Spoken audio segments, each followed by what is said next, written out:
প্রতিজ্ঞা করেছিলেন বিএনপি ক্ষমতায় না এলে আর ভাত খাবেন না। এরপর কেটে গেছে প্রায় ১.৫ যুগ। বিএনপি পাগল ৮০ বছরের বৃদ্ধ ইনু মিয়া ভাত খাওয়া ভুলেই গিয়েছিলেন। অবশেষে সেই প্রতীক্ষার অবসান হলো। প্রিয় দল বিএনপি ক্ষমতায় এসেছে ১৭ বছর পর, তাই মুখে ভাত নিলেন তিনি।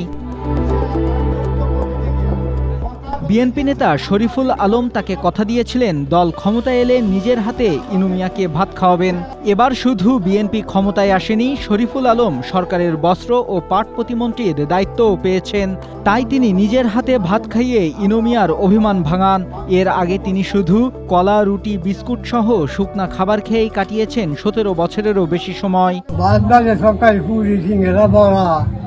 বিস্কুট, মিষ্টি, মাছ আছে, রুটি বুড়ি সকাল খেত আমরা মিলিয়ে মাছ ইন্ডিয়ার ভিতরে বিএনপি মাছ করতে তার ২০০০ টাকায়।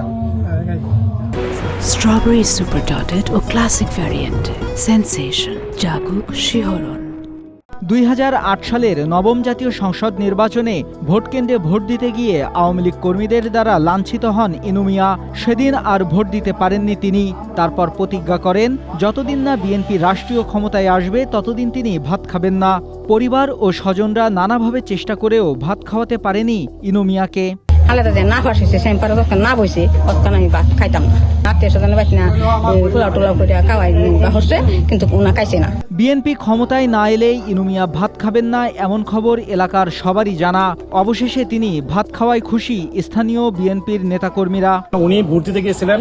উনি ভোট দেওয়ার সময় ওনাকে আওয়ামী সন্ত্রাসীরা ওনাকে লাইন থেকে টেনে বাইফিট করে বের করে দেয়।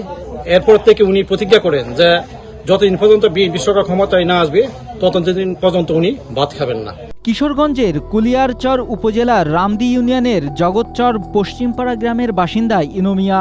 এখন আর কাজ করতে পারেন না তিনি, শুয়ে বসে দিন কাটছে তার। ইনু মিয়া ৩ সন্তানের জনক। Desk report, Asia post.